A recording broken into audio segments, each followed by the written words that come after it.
warahmatullahi wabarakatuh. Saya Viola Fira Naryati, mahasiswi Psikologi Universitas Aisyah Yogyakarta. Angkatan 18 akan mempresentasikan materi mengenai pengantar psikologi Islam. Materi tersebut bersumber dari artikel karya Emma Yudiani tahun 2013. Baik, langsung saja yang pertama. Ada psikologi kontemporer. Periode yang pertama ada periode spekulatif.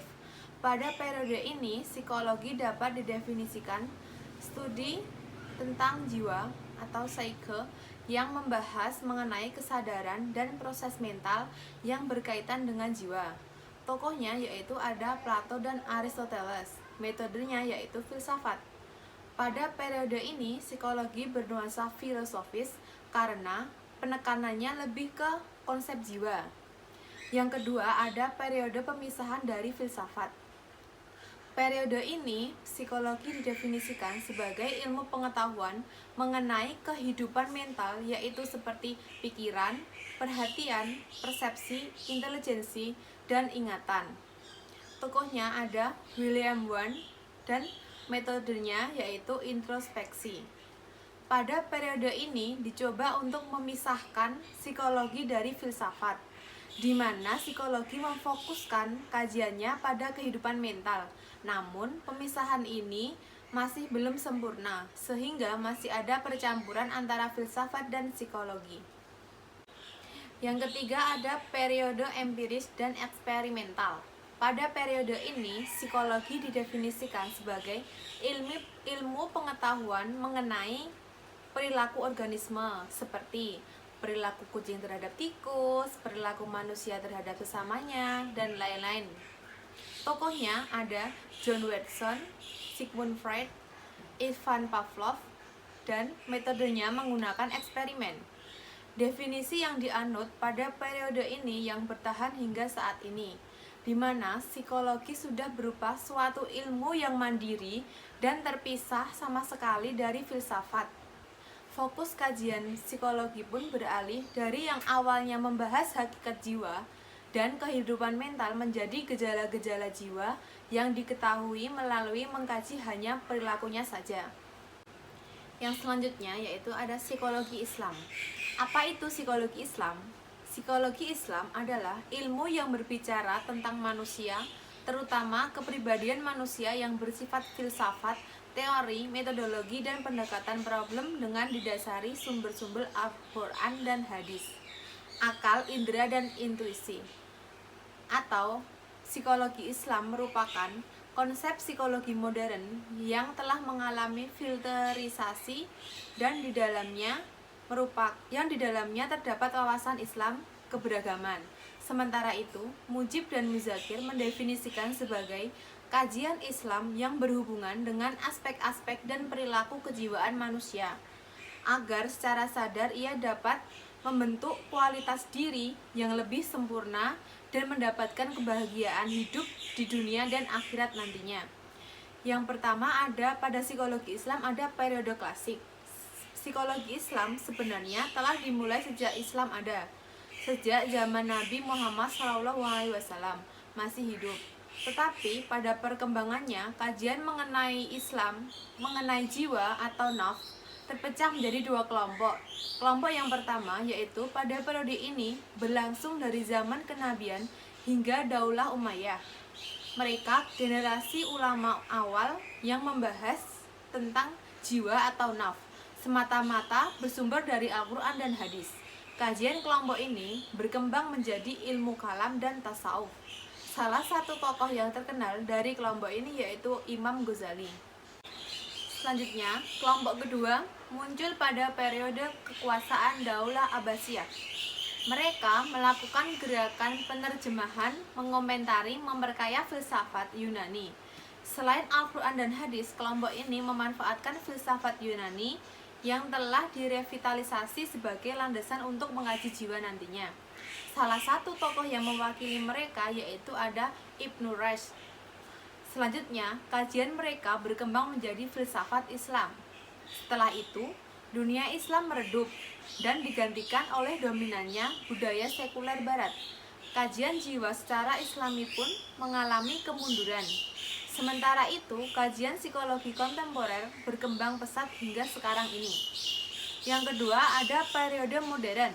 Sejak tahun 1950, di Amerika muncul gerakan psikologi Islam. Gerakan ini muncul karena adanya tuntutan nyata untuk mengatasi krisis yang dihadapi oleh umat manusia. Gerakan ini terus berlanjut dan psikologi Islam terus mendapatkan perhatian khusus. Hingga tahun 1978, di Indonesia, perhatian pada psikologi Islam juga dapat ditandai dengan terbitnya Jurnal Pemikiran Psikologi Islam. Kalam di Universitas Gadjah Mada diterbitkannya sejumlah buku yang bernuansa psikologi Islam serta dilakukan dan dilaporkannya beberapa penelitian bertema psikologi Islam tersebut. Dibukanya fakultas dan jurusan psikologi di lingkungan IAIN dan perguruan tinggi agama Islam swasta. Selanjutnya ada, mengapa ya harus ada psikologi Islam? Yang pertama kita bahas, psikologi kontemporer dalam perkembangannya dianggap mengalami distorsi yang fundamental. Psikologi yang seharusnya membicarakan konsep jiwa, namun ternyata tidak mau tahu dengan hakikat jiwanya, serta keberatan akan praktek melandaskan kajian perilaku manusia pada hasil penelitian terhadap perilaku hewan, sehingga seolah-olah psikologi mempelajari yang tidak berjiwa. Mujib dan Muzakir 2002. Selanjutnya yaitu B. Ketidakpuasan teori-teori psikologi kontemporer. Kesadaran ilmuwan psikologis muslim bahwa ketika mereka mengkaji psikologi, mereka merasa sebagai seorang muslim yang berprofesi sebagai ilmuwan psikologi, bukan seorang ilmuwan psikologi yang kebetulan beragama Islam. Sehingga pandangan psikologinya pun dipandang dengan kritis, terutama yang berhubungan dengan pandangan aliran behaviorisme dan psikoanalisa, karena hakikat kedua aliran ini dianggap merendahkan derajat manusia sebagai khalifah Allah di muka bumi, dan aliran humanisme justru dianggap terlalu memandang manusia yang terlalu sempurna sehingga seolah-olah bisa bermain-main sebagai Tuhan, sebagai penentu tunggal akan kehidupannya. Selanjutnya yang C, latar belakang kebudayaan dan karakteristik masyarakat dianggap penting untuk dipertimbangkan. Teori yang dikembangkan di suatu daerah dengan budaya serta karakteristik masyarakat tertentu kadangkala tidak sesuai untuk diaplikasikan di daerah lain dengan karakteristik masyarakat dan budaya yang cukup berbeda, atau cultural effect. Psikologi kontemporer yang dibangun orang barat dianggap kurang sesuai dengan kondisi masyarakat yang ada di Indonesia yang berlandaskan kebudayaan timur dan sebagian besar juga muslim. Alasan ini jugalah yang menyebabkan Rusia menolak menggunakan ilmu psikologi kontemporer dan lebih memilih untuk mengembangkan ilmu psikologi sendiri dengan penelitian mereka sendiri sebagaimana yang telah dirintis oleh Ivan Pavlov di masa lalu. Selanjutnya ada ruang lingkup. Menurut Profesor Zakiyah Darajat, yang membedakan psikologi kontemporer dengan psikologi Islam yaitu dalam rumusan konsep manusia dan dalam pendekatannya.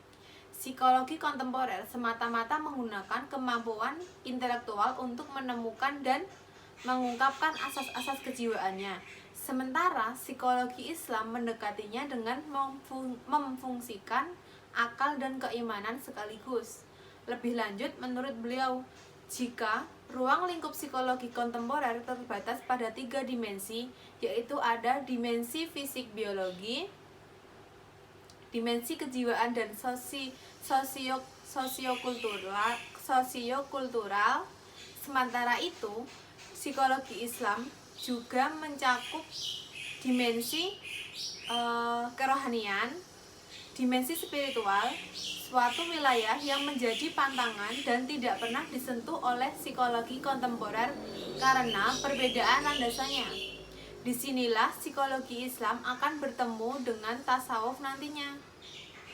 Selanjutnya ada metode. Dalam membangun psikologi Islam, sikap para pengembang terhadap pengembangan psikologi Islam menjadi terpecah dua kelompok besar, yaitu yang pertama, kelompok yang berusaha mengangkat pesan besar Allah ke dalam pemikiran psikologi.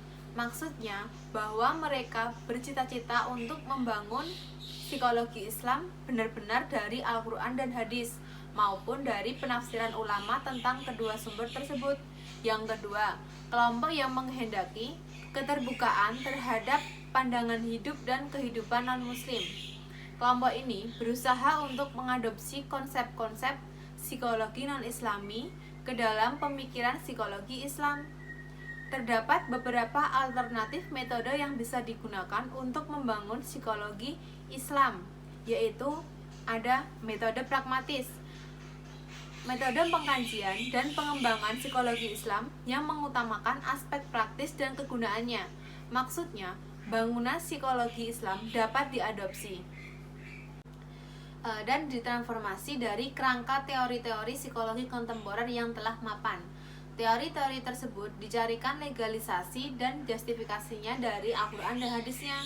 Metode ini menghasilkan rumusan yang lazim, disebut dengan psikologi Islami, bukan lagi psikologi Islam.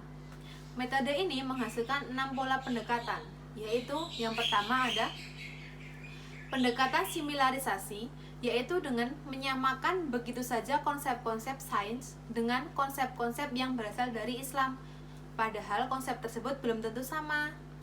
Yang kedua ada pendekatan paralelisasi, yaitu menganggap paralel konsep yang berasal dari Islam dengan konsep yang berasal dari sains, karena kemiripan konotasi tanpa mengidentikan keduanya.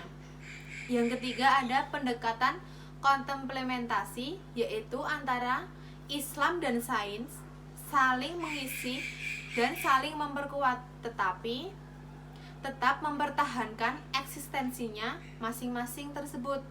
Yang keempat ada pendekatan komparasi, yaitu membandingkan konsep atau sains dengan Islam mengenai gejala-gejala yang sama. Yang kelima ada pola induktifikasi, yaitu asumsi-asumsi dasar dan teori-teori ilmiah yang didukung oleh temuan-temuan empirik, dilanjutkan pemikirannya secara teoritis abstrak ke arah metafisik atau gaib, kemudian dihubungkan dengan prinsip-prinsip Islam. Yang keenam ada pola verifikasi, yaitu mengungkap hasil-hasil penelitian ilmiah yang menunjang dan membuktikan kebenaran ajaran Islam tersebut. Yang kedua ada metode idealistik, metode yang lebih mengutamakan penggalian psikologi Islam dari ajaran Islam sendiri. Metode ini menggunakan pola deduktif dengan cara menggali premis mayor sebagai postulasi yang digali dari Al-Quran dan hadis. Konstruksi premis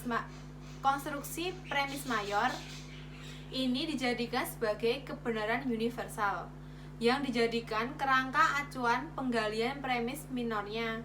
Metode ini meliputi 3 aspek pendekatan dalam mengembangkan psikologi Islam, yaitu ada yang pertama, pendekatan skriptualis, yaitu pendekatan pengajian psikologi Islam yang didasarkan atas teks-teks Al-Quran maupun hadis secara literal. Yang kedua ada pendekatan filsafati, yaitu pendekatan pengkajian psikologi Islam yang didasarkan atas prosedur berpikir spekulatif. Prosedur yang dimaksudkan mencakup berpikir sistematik, radikal, dan universal yang ditopang dengan kekuatan akal sehat. Yang ketiga ada pendekatan sufistik atau tasawuf.